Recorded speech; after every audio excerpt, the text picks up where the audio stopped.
கண்டிப்பு பாசத்தாலும் அன்பாலும் கலந்த ஒரு வெளிப்பாடுதான் என்பதை நம்ம மறந்துவிடக் கூடாது. எப்பயும் நீங்க பார்க்கலாம், சிறிய வயதிலே குழந்தைகளுடைய விஷயத்தில் நிறைய தந்தைமார்கள் மனம் நொந்து கொண்டே வளர்த்து வருவார்கள். எந்த விஷயத்திலே அப்படின்னு பார்த்தீங்கன்னு சொன்னால், பிள்ளையுடைய ஒவ்வொரு விஷயத்திலும் குற்றம் பிடிக்கின்றவர்களாக தாயை விட தந்தை தான் இருப்பான். சாப்பிட்டு கண்டிப்பான், அவனுடைய வயது கேட்பதை அவன் சாப்பிடுவான். இப்படி சாப்பிடாத அப்படி சாப்பிடு, அவன் சாப்பிடுவதை தந்தைக்கு என்ன செய்ய முடியாது, தொடர்ந்து அவனுடைய பிழையை பார்த்து கொண்டிருக்க முடியாது என்கின்ற அமைப்பில் இருக்கும். சாதாரணமா ஷூ போடுவான், இப்படியா ஷூ போடுறது அப்படி என்று சொல்லி உடனே ஷூ என்ன செஞ்சிருவாரு, ஷூ போடுற அவனுக்கு அவன் வயசுக்கு அப்படித்தான் போட முடியும், திருத்துவாரு. அவன் இயல்பாக ஒரு ட்ரௌசர் போட்டுக்கிட்டு இப்படியா ட்ரௌசர் போடுறது, திருத்துவான். தந்தை போகிறேன் என்று சொல்றதுக்காக வேண்டி என்னது கையால் அப்படி காட்டுவான், அதுக்கு இப்படியா கையாட்டுறது, வலதால ஒழுங்கா என்ன செய் ஆட்டு அப்படின்னு என்ன செய்வார் தந்தை சொல்லுவார். ஒவ்வொரு சிறிய விஷயங்களையும் சொல்லி சொல்லி சொல்லி சொல்லி அந்த குழந்தைக்கு வளர்ற நேரத்தில் அந்த குழந்தையுடைய உள்ளத்தில் எப்படி இருக்கும், என்னடா தந்தை வந்து என்ன எந்த விஷயத்துல என்ன செய்கிறார் இல்ல, ஒரு சுதந்திரமாக விடுகிறார்களே இல்லை என்கின்ற ஒரு மனவேதனை அந்த குழந்தைய உள்ளத்தில் இயல்புல என்ன செய்யும், அது வளரும். ஆனால் அன்புள்ள சகோதரர்களே, பெரிய வயதடைகிற நேரத்தில் இது சீர்குலைந்து போகும். இது சீர்குலைந்து போய் என்ன செய்வான்னு சொன்னால், அந்த வயதுல தள்ளாடும் வயதுல இருக்கக்கூட அவருக்கு சக்தி இருக்காது. ஆனால் அந்த கண்டிப்பென்ற குணம் வெளிப்பட்டுக்கிட்டே இருக்கும். மகனை தட்டி விடுவாரு, அவரை கையை பிடிச்சுக்கிட்டா போக வேண்டிய நிலைமையில் இருக்கும். ஆனா என்ன செய்வாரு, தட்டி விட்டு ஒழுங்கா அப்படி எண்ணுவாரு. அவர் கையை பிடிச்சுதான் நம்ம போக வேண்டி இருக்கும், கூட்டிக்கொண்டு ஒழுங்கா போன்னு சொல்லுவாரு.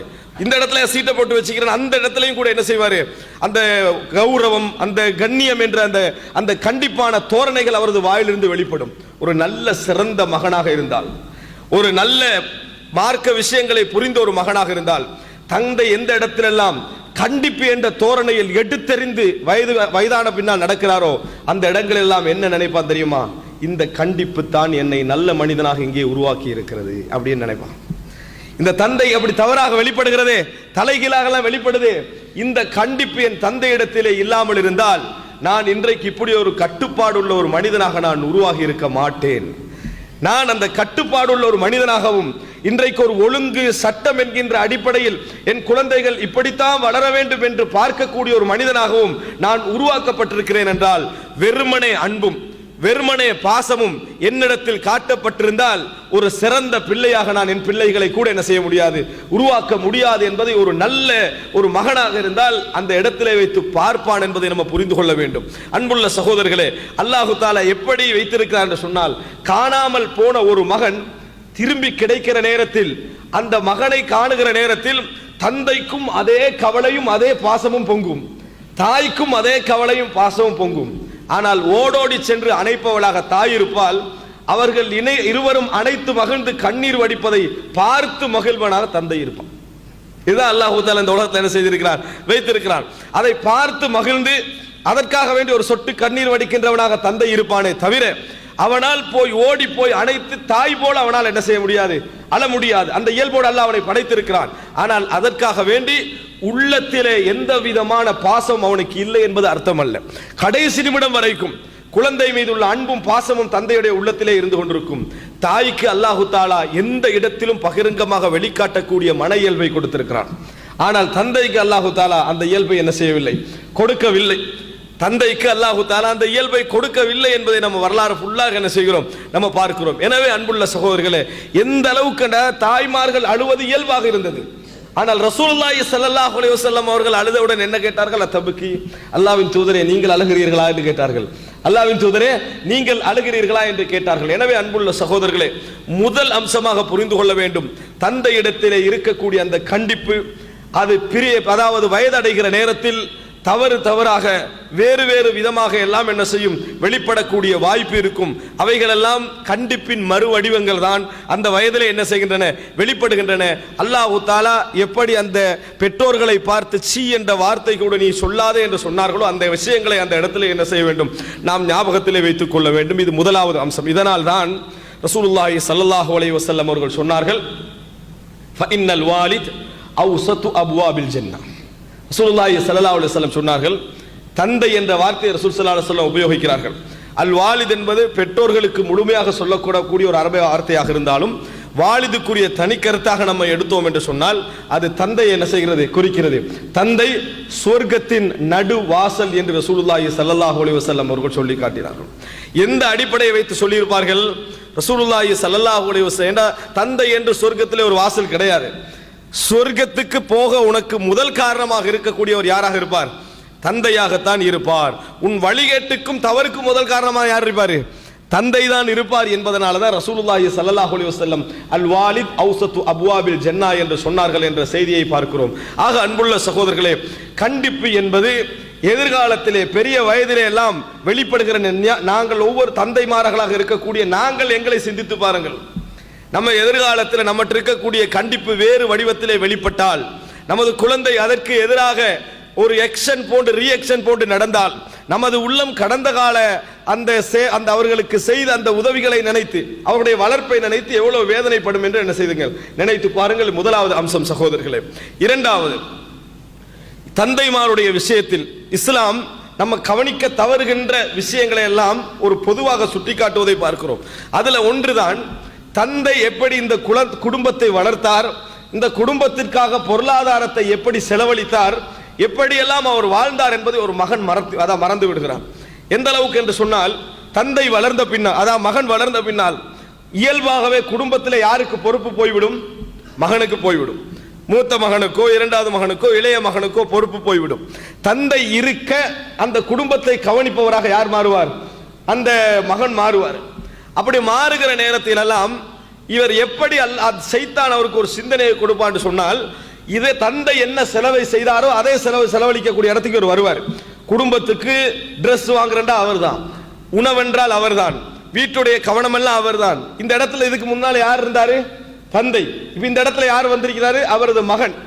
இப்ப இவர் என்ன நினைப்பார் என்று சொன்னால், இப்ப தந்தைக்கு முடியாது, இப்ப நான் தான் குடும்பத்தை என்ன செய்கிறேன், பார்க்கிறேன் என்று இருக்கும். ஆனால் இந்த நேரங்களில் எல்லாம் தந்தையுடைய உள்ளத்திலே என்ன ஓடுகிறது என்பதை பெரும்பாலான மகன்மார்கள் அதை பற்றி யோசிப்பது கிடையாது. ஒரு தந்தையை பொறுத்த வரைக்கும், உதாரணமாக நீங்க ஒரு கடைக்கு கூட்டிட்டு போறீங்க, குடும்பத்தையே அந்த ஷாப்புக்கு கூட்டிட்டு போறீங்க. அங்க போய் ஒரு ட்ரெஸ் ஒன்று உங்கள் தாய்க்கு வாங்கி, அப்ப இந்த ட்ரெஸ் அந்த காலத்துல இருந்திருக்காது, இது எப்படி நல்லா இருக்குதான்னு தாய்க்கு கொடுக்கிற நேரத்தில் உங்களோட உள்ளத்துல உள்ளது ஒரே ஒரு சிந்தனை தான், என் தாய்க்கு நான் நல்ல சந்தோஷமான ட்ரெஸ்ஸை கொடுக்கிறேன். ஆனா உங்களோட தந்தையுடைய உள்ளத்தில் உள்ளது இரண்டு சிந்தனை. ஒன்று, என் மகன் வாங்கி கொடுக்கிறான் என்பது. இரண்டாவது, நான் இது போல நிறைய வாங்கி கொடுத்திருக்கிறேன் என்பது. நான் இது போல நிறைய வாங்கி கொடுத்திருக்கிறேன் என்பதுதான் தந்தையுடைய உள்ளத்தில் என்ன செய்யும் இருக்கும். நீ இன்றைக்கு ஒன்றை வாங்கி கொடுக்கிற நேரத்தில் உன் மனது ஆனந்தப்படுது. ஆனா இதற்காக வேண்டி 20 வருடங்கள் 30 வருடங்கள் நான் எவ்வளவு வாங்கியிருப்பேன், நான் எவ்வளவு வாங்கி கொடுத்திருப்பேன் அப்படி என்பதனால அப்படி வாங்கி கொடுக்கிற நேரத்தில் நீங்கள் தந்தையுடைய முகத்தில் 100% மகிழ்ச்சியை காண முடியாது. 100% மகிழ்ச்சியை காண முடியாது. அதற்கு காரணம், நீங்கள் வாங்கி கொடுக்கின்ற பொருளுடைய வெறுப்பல்ல, தனது இந்த குடும்பத்துக்கு தான் செலவழித்த செலவழிப்புடைய வகை பங்குடைய உணர்வு. அந்த நேரத்தில் என்ன செய்யும்? உணர்வு அவருடைய உள்ளத்துல என்ன செய்யும் இருக்கும். பரவாயில்ல என்று தான் பாராட்டுவார், நல்லா இருக்குது அப்படித்தான் பாராட்டுவார். நீங்க நிறைய எதிர்பார்ப்பீங்க, புள்ள நல்லா இருக்குது மாஷா அல்லாஹ் அப்படி நிறைய எதிர்பார்ப்பீங்க. ஆனா அவருடைய வாயிலிருந்து அது வர முடியாது. காரணம், அவர் அப்படி ஒன்றை வாங்கி கொடுக்க முடியாமல் போயிருந்தால், என்ற வறுமையால் இது போன்ற விஷயங்களா இவளுக்கு நான் வாங்கி கொடுக்க முடியாமல் போய்விட்டது என்ற கவலை தான் அவருடைய உள்ளத்துல என்ன செய்யும் இருக்கும். ஒரு சிறந்த மகனாக இருந்தால் வாங்கி கொடுக்கின்ற அந்த உணர்வோட என்ன சொல்லுவான் தெரியுமா, இதெல்லாம் என்னால முடிஞ்சதுக்கு நான் வாங்கி கொடுக்கிறேன், ஆனா அந்த காலத்துல உள்ள ட்ரெஸ் எல்லாம் இதோட ஒப்பிட்டு அது எவ்வளவு பெருமதியாக இருக்கும் என்று சேர்த்து ஒரு வார்த்தை என்ன செய்வான், அந்த தந்தையுடைய உள்ளத்திலே ஒரு சந்தோஷம் வருவதற்கு சொல்லுவான். ஆனால் அப்படிப்பட்ட பிள்ளைகளை இன்று அதிகமாக காண முடியவில்லை. அன்புள்ள சகோதரர்களே, தந்தையுடைய உணர்வு அதில் தான் ஓடிக்கொண்டிருக்கும். நீங்க எங்கெல்லாம் கூட்டிட்டு போனாலும், என் மனைவியை நான் எங்கெல்லாம் கூட்டிட்டு போய் இருக்கிறேன் என்பதுதான் அவருடைய சிந்தனையில் என்ன செய்யும், ஓடிக்கொண்டே இருக்கும். இந்த இடத்தை யாரெல்லாம் உணர மறுக்கிறார்களோ, அவருடைய உள்ளத்துல போகக்கூடிய அந்த உணர்வுகளை எல்லாம் யாரெல்லாம் மறுக்கிறார்களோ, அவர்களால் ஒரு நாளும் பெற்றோர்களை சரியான முறையில் மதித்து விட முடியாது. குறிப்பாக தந்தையுடைய உணர்வுகளை என்ன செய்ய முடியாது, சரியான இடத்தில் வைத்து அளக்க முடியாது. எங்க நீங்க போனாலும் சரி, தந்தையுடத்தில் அது ஓடிக்கொண்டுதான் இருக்கும், தந்தையுடைய உள்ளத்தில் அது ஓடிக்கொண்டுதான் இருக்கும். என் மனைவியை நான் எந்த அளவுக்கு கவனித்தேன் என்பது இவனுக்கு தெரிய போகிறதா அப்படின்னு இன்னொன்று புரிந்து கொள்ள வேண்டும். என்னதான் நம்ம செலவழிக்கக்கூடிய இடத்தில் அடைந்தாலும், தந்தை என்ற அந்தஸ்தே இருக்கக்கூடிய இங்குள்ள ஒவ்வொருவருக்கும் தெரியும், தன் குடும்பத்துக்கு ஒரு பெருநாளைக்கு ஒரு ட்ரெஸ் வாங்குறான்னு சொன்னால், என்னதான் பல விதமான பணம் அவன் வைத்திருந்தாலும் முதலாவது எதில் கவனம் எடுப்பான், மனைவி, பிள்ளை, குடும்பம், சொந்தம் எல்லாம் முடிஞ்சு கடைசியான ஒரு பங்கு தான் அவருக்கு என்ன செய்வார், அவர் எடுத்துக்கொள்வார். அது இல்லையா அதை பத்தி அவன் பெருசா கவலையப்பட மாட்டான். ஆனால் மகன் செலவழிக்கிற நேரத்தில் அப்படி இருக்காது. மகன் செலவழிக்கிற நேரத்தில் தந்தை எப்படி செலவழித்தார் அப்படி இருக்காது. தன் குடும்பம், தன் மனைவி, தான் என்று பார்க்கக்கூடிய அந்த இடத்தோடு சேர்த்து ஒரு பகுதியாகத்தான் என்ன செய்யும், அது இருக்கும். எனவே ஒரு நாளும் அந்த இடத்திற்கு இது என்ன செய்யாது, வராது என்பதை அவர் உணர வேண்டும், உணர்த்த வேண்டும். தந்தைக்கு பல இடங்களில் உணர்த்தணும். தந்தையே உங்களோட உள்ளத்துல ஓடக்கூடிய சிந்தனை நான் உணர்ந்திருக்கிறேன் என்பதை உணர்த்த வேண்டும்.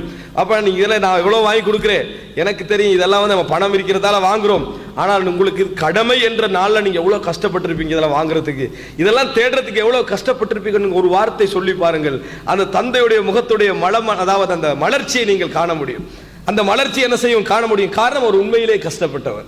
நீ இந்த இடத்திலே இன்றைக்கு இருக்கிறாய் என்று சொன்னால் அவருடைய அந்த முயற்சி தான் காரணம் என்பதை நாம் என்ன செய்ய வேண்டும், புரிந்து கொள்ள வேண்டும். அன்புள்ள சகோதரர்களே, உணராத பகுதிகளை எல்லாம் உணர்ந்து பெற்றோர்களுக்கு நல்லுபகாரம் செய்யக்கூடிய மக்களாக அல்லாஹு தாலா எம் அனைவரையும் ஆக்கி அருள் புரிவானாக.